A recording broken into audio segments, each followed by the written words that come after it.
Welcome back to another episode of Life as I Know It Is, I guess. I'm your host, Jatan. And last week I talked about unpopular topics. Forgive me. I talked about unpopular topics last week. Or topics that, could be popular because there's a growing trend of people talking about them, but unpopular in the fact that the view that I have of them usually makes it a little bit more unpopular.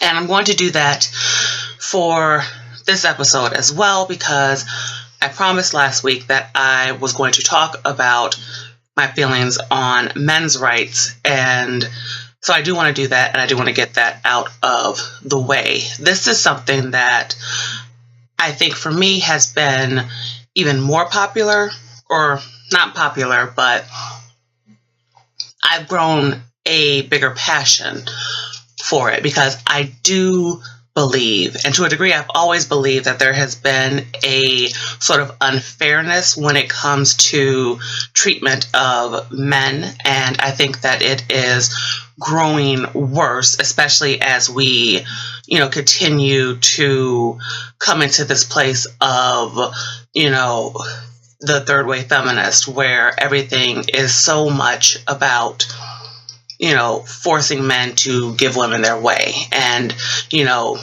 almost forcing men out of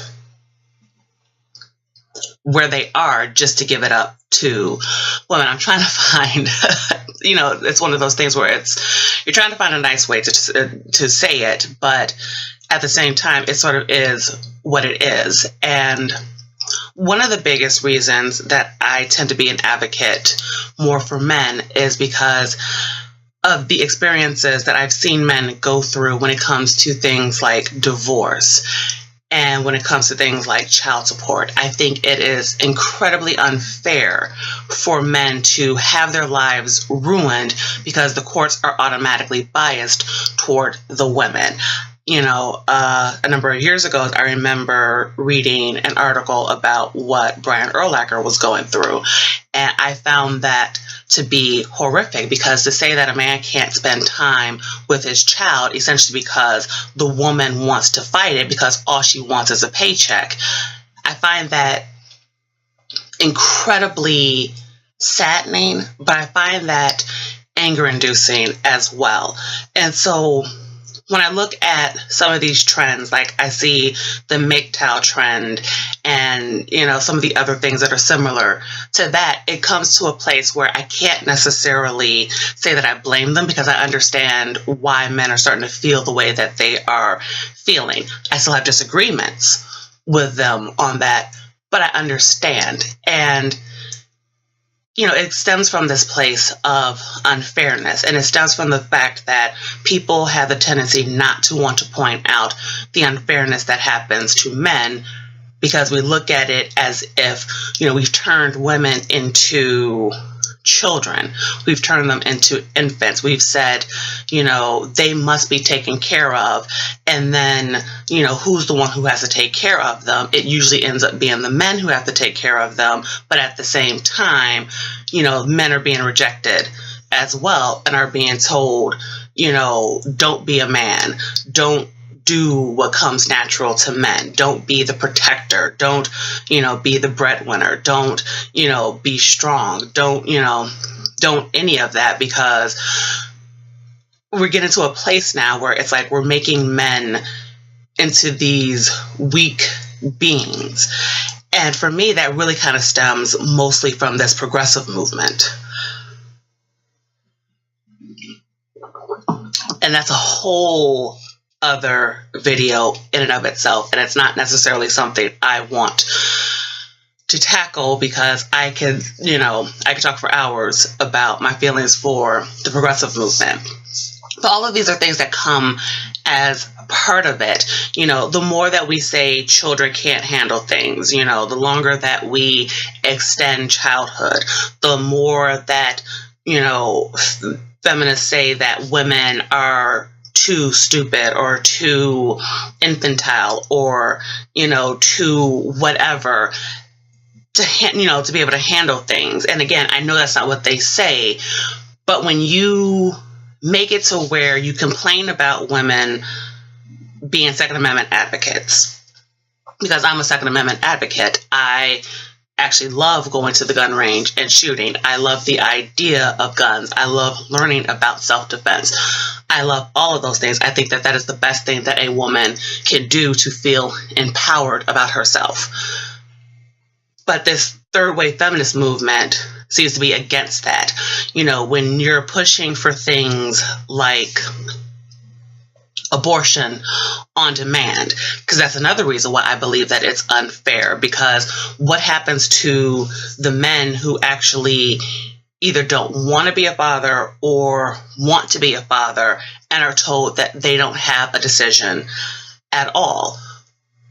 We create this cycle, we create this world, we create this complete, unfair thing, and then we complain about men having more privilege and more advantages than women, but then we ignore the fact that to a degree they actually don't, because there's a lot more that they can lose that women don't tend to lose. Even in the criminal justice system, there's not comparable sentencing for men and women. They can do the complete same crime, but more likely, a woman will get more of a pass than a man will, because we're geared toward feeling sorry for women and trying to figure out, why did you become like you became? Because it can't possibly be because this is what, you wanted to do. It had to be because either the guy drove you to do it or some outside force, got you to do it. And it really wasn't what you wanted to do, hence for the longest time, when it came to things like murder, there was the belief that women could not commit murder. And so we have to think about all these things. And we have to, for me, it's sort of like for a lot of these movements who want to be taken seriously, I think that it's kind of reached the point where you have to come to the table now and you have to actually talk about things, and we have to actually acknowledge the reality. And I know that this video seems like it's so, it probably is all over the place, because I actually didn't write down notes this time. And because it's something that my heart goes to so much. And so it's sort of like I'm thinking and I'm trying to talk at the same time. And, sometimes that doesn't work out the way that I want it to work out or the way that I think that it should work out. But ultimately, my feelings about the men's right movement is I think that they have a case that needs to be made. I think that it needs to be heard. I think that there needs to be changes to the system when it comes to the way that men are treated. I still say that I am now I'm more pro-life for biological reasons. But part of the reason that I've been pro-life in the past is because I have always, have said that two people make a baby, therefore decision making should really be for both of them. And to a degree, it technically should be all three, because the child should count as a life. But we know, but they don't have a voice. They can't speak. And everyone says, well, they can't speak, but they should still have a voice, because they should still be covered under the Constitution, because they are a life. And so their rights should still be acknowledged. But that's neither here nor there. What is that we tell men you can contribute your sperm, but you can't contribute your opinion. We tell them you can contribute your money, but you can't contribute, again, you can't contribute your opinion.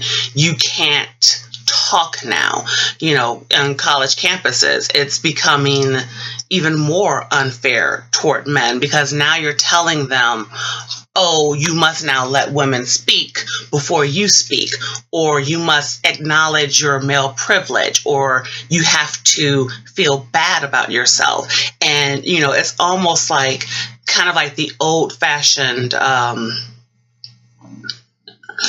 during the old-fashioned monastery days, where a lot of the monks would sort of scourge themselves, and it's sort of like you're punishing yourself for sins that you believe that you did, and you're trying to, improve yourself, and you're trying to, remember that pain, and you're trying to allow that to be the reason that you never do that sin ever again. And that's what we keep trying to tell men, that, oh, you're guilty because you're a man. So just because you were born a man, that makes you guilty. And certainly, if you were born a white male, then that makes you guiltier. And that's the worst thing that you can do to someone. Because we talk all the time about bullying. We talk all the time about self-esteem. We talk about all these things, and yet we don't acknowledge that to a degree, men right now are being extremely bullied, because they're constantly being told, be ashamed, be ashamed, be ashamed. How dare you be you? How dare you be born you? How dare you be a man? And certainly, if you are a strong man, if you are someone who knows who you are, if you're someone who is driven, that seems to be the biggest crime of all, according to these new modern movements. And so it is impossible then for me to respect things like progressivism and to respect things like the feminist movement and, even the social justice warrior movements, because we're ignoring the fact that we can't all live in an intolerant world when everyone is being completely intolerant if you have a different opinion, or if you happen to have been born in the wrong skin, or, or whatever else you use now to, to have that kind of opinion, or to do what you want to do, or to say what you want to say.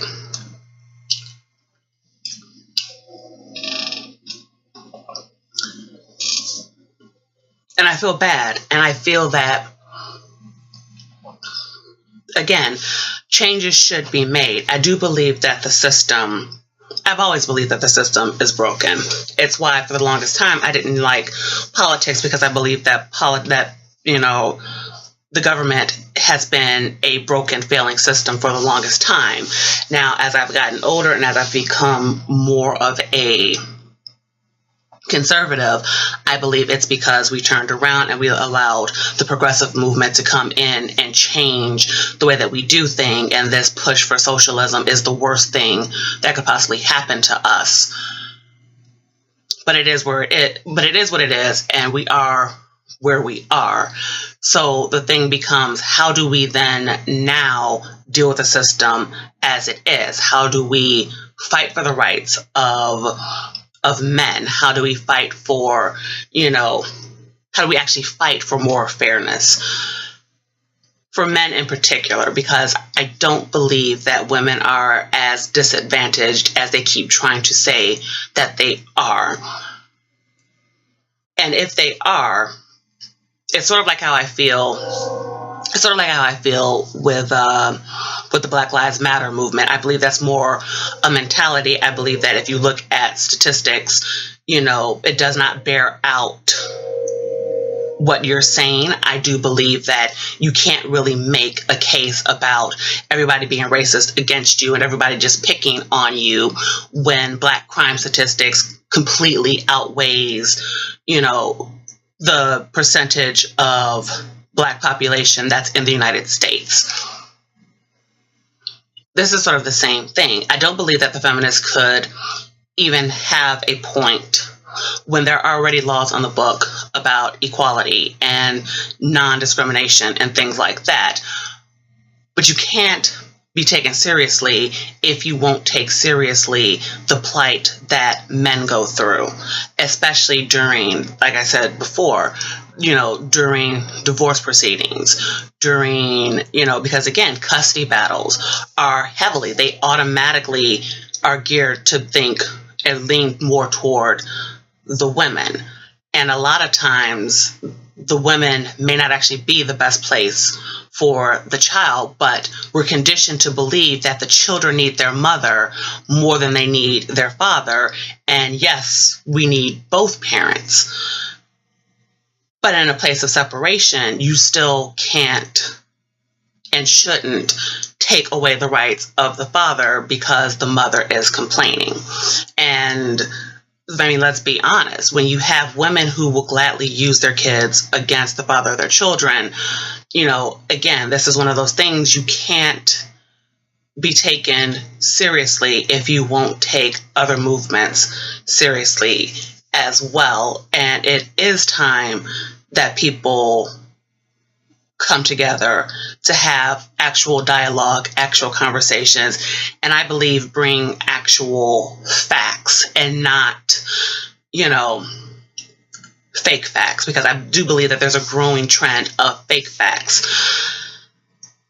But that's probably another video well down the line, and I probably won't even do that because there are a number of people who do a great job of, going more in depth than I would be willing to in a pure opinion piece like this. So that's going to end this one. And I kind of want to have a little fun for a bit after such weighty subjects, and even though the videos probably didn't come out as weighty, because again, it's more opinion based, and I don't want to necessarily come with a ton of facts because that would take so much longer to do, and I don't have time like that right now, nor do I have money like that to devote that kind of time and effort that I normally would for proving a lot of things. Maybe at some point I'll be able to, and I would love to readdress these subjects at a later date with more facts and evidence and, things like that, and with a lot of research. But for right now, like I said, I'm putting the heavy stuff aside. I'm going to talk more about things that I like. And I don't know how long that's going to last. Maybe a couple of weeks starting next video. So I hope you're interested in what I might be showing of things that I like. And it'll kind of be a little bit sort of like product reviews for the most part. So we'll see. Okay. Bye.